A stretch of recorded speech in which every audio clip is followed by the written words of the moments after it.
YouTubers, so for today's video I'm going to give you my breakdown and reaction to Jordy Dix's latest YouTube video talking about her usage of PEDS. We all know this is a bit of a taboo subject in bikini, but it really shouldn't be. Everyone should have access to information to make their own judgment whether it is right or wrong for them. But instead of me explaining it, I will show you the start of Jordy's video and let her explain her rationale, what worked and what didn't. About what I have used as an unnatural athlete using anabolics through the course of my fitness journey. Now, I have only been using anabolics since the end of 2021, and the reasoning I decided to kind of hop on some assistance is due to many reasons, and I wanted to break it down for you guys. So I'm going to set you guys up, put you on a tripod, and just chat with you about everything to do with why, what I've used, what's worked, what hasn't, and everything like that. And this... Now, to give you a bit of a background, Jordy Dix is an NPC bikini competitor who is looking to turn pro. She has amassed about 200k Instagram followers and has about 20k YouTube subscribers, so she's pretty popular in the social media space. She's also the partner of Brandon Harding, who is also another big social media influencer, but he has recently turned to a pro athlete in the IFBB and is wanting to make his pro debut. So before we get into Jordy's breakdown, I first of all want to say I respect her already for being fully transparent to the fact that she's been taking PEDS to achieve her physique. I think it's really important to highlight this because, as we know, a lot of the people we see competing are in fact enhanced. And not everything you see on social media is achievable to your everyday person, even in bikini as an amateur or a pro. Yes, don't get me wrong, there are some natural pro bikini competitors out there, but they are a small handful. Even the amateur ranks is seeing a rise in PED use to turn pro. So let's get into what made Jordy take the enhanced route instead of staying natural. Why I decided to become an unnatural athlete is because I went through prep in 2021, and it was a long and hard prep. It started at the end of 2020 and it ended in June of 2021. After that prep, it was very hard for my system to recover because I had been on prep for so long. I had gone through so harsh of extremes with my old protocols from my old coach that I worked with. And it was a really hard prep in general, and I feel like I lost a lot of size. I didn't have as much muscle mass as I needed to actually be a competitive athlete, even though I did place well through those competitions.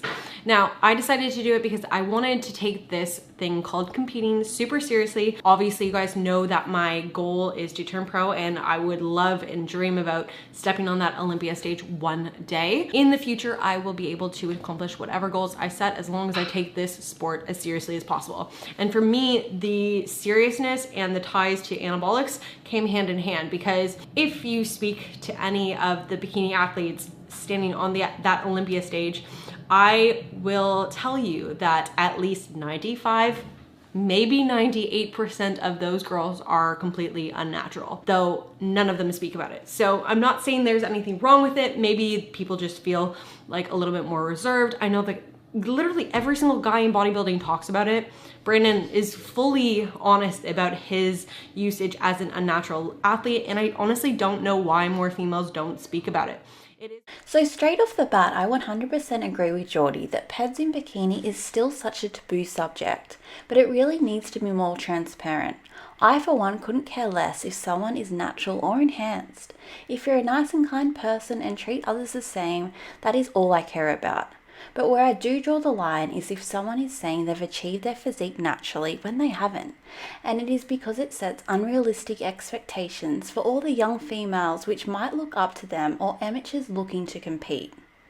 But before we jump into what PEDS Jordy has been taking, use my code BIKININATION at slimtum.com if you want to get that snatched teeny tiny waist. Slimtum is the world's #1 waist trainer and ships worldwide, and you also get 10% off using my code. There is a reason Jen Dory, Janet Leog, and Issa Pacini are all ambassadors and have won the Bikini Olympia before.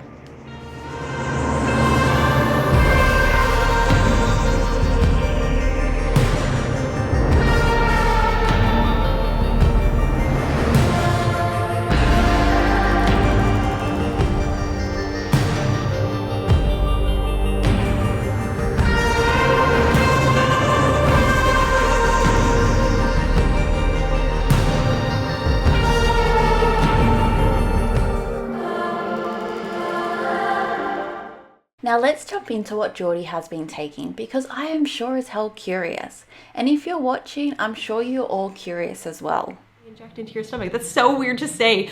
I honestly never thought that I would actually do like a breakdown video and talk about this stuff because it's super awkward, but here we go. In October 2021, that was about July, August, September, October. That was 4 months after my first prep. I decided to completely give in my natty card, and I started off with Ostrin. Now, Ostrin is a SARM, and I honestly hated it completely, and I used Ostrin and GH as my two main components in order to put on muscle mass. Now, Ostrin, I blew up like a freaking balloon, and I felt like I just gained so much weight and so much water retention, but I felt strong as hell. It was crazy. I was lifting weights that I hadn't lifted in the gym like ever, and it was overwhelming and very exciting. It was weird. I was very proud of the strength gains, but I did not enjoy using that substance whatsoever, and I only used it for a 4-week period, and that was it. Then I did a month off. After that month off, I went back on in terms of doing like cycles. So I did 3 4-week cycles prior to my prep in 2022, and that is just because as a female, you don't need to pump a lot of drugs for an extended period of time. They will have their effect on you within a short period of time, and you don't want to keep them in your body too long because it is very harsh, especially using orals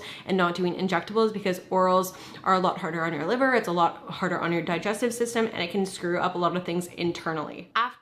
So as you can see, during her first cycle, she started on Ostrin, which is the SARM, and GH, which is growth hormone for you playing at home.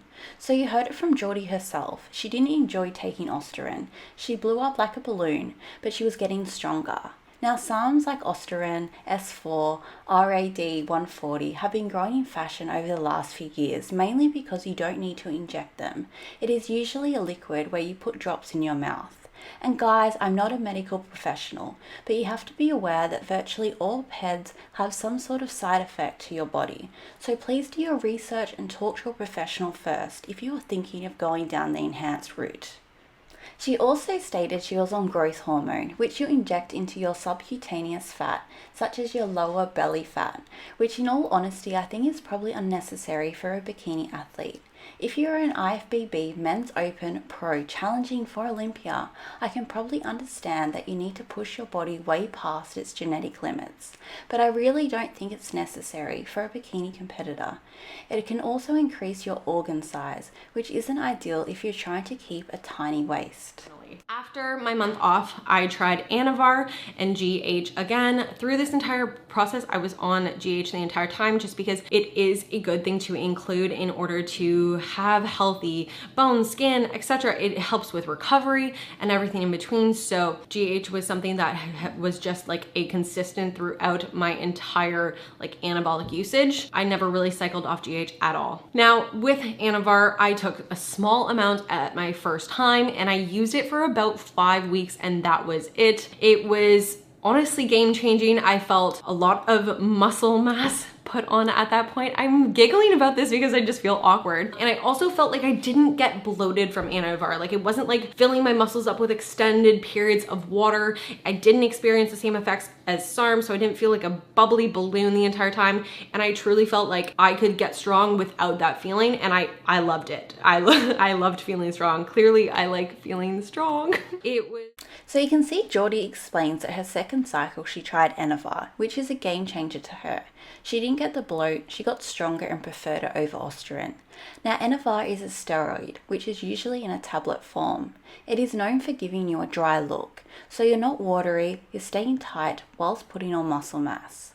Now Anavar is quite widely used by female competitors because it is not supposed to cause aromatization in females, for example getting masculine traits in all the wrong areas, whereas most other steroids will do that.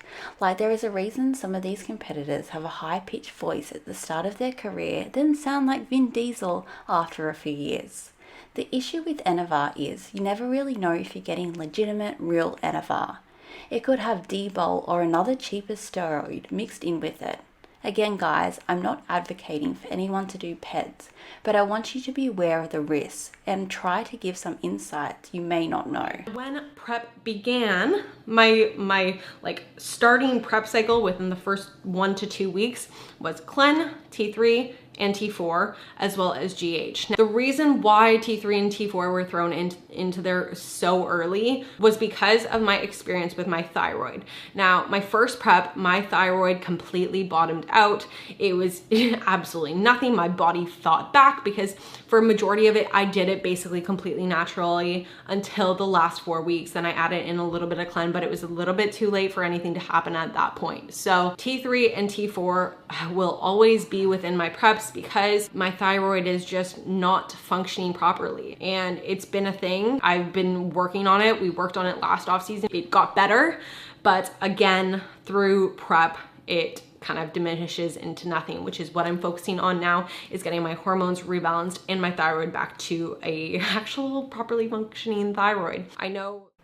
So you just heard Jordy added in Clen, T3, T4, and GH when she was going into prep. So basically these are your, I guess would say, intense fat burners. So the primary aim here would to be get lean enough for her competition.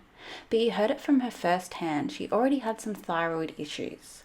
So guys, again, please make sure you do your research on what the side effects of any of these drugs might be, because they could potentially affect your life. I hated the way I felt when I was taking this because I truly felt empty. I felt like my estrogen was gone. I felt like my identity as a female was diminishing, and it was really, really uncomfortable. Like I remember telling Brandon, like, I feel nothing. Like of course through preps, you're gonna feel tired and you're not gonna feel yourself, but I felt nothing. I literally wanted nothing, no one, don't touch me, don't come near me, depression mode, not speaking. Like, it was crazy how that one little thing, that one little pill can affect you mentally, physically. And of course I saw results through that, but it was very, very hard mentally to go through that. Like you're fighting yourself at that point. So I hated it. And after my 3 shows this year, I basically like weaned off everything, stopped Anavar right away, stopped Aromacin right away. And I took some time off to try to reset my system and get my health back in check. And as you can see here, Jordy talks about the side effects of taking Aromacin, which is an estrogen blocker. And she felt depressed, didn't feel her normal self, didn't feel like a woman, and absolutely hated it. So as you can see, with all these things, you might get a great body with the right training, nutrition, and being a responder to PEDs. But you can also get very severe side effects. One of the things I respect most about Jordy is her transparency when it comes to discussing PEDS use amongst female athletes.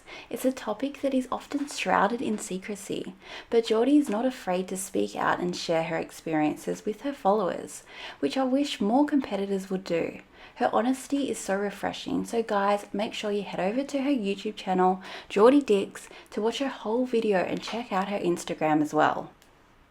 I would love to see your opinions in the comments section below, and guys, please don't bash Jordy for this. This is a topic which needs to be more openly discussed, and she has been brave to come out and discuss it online.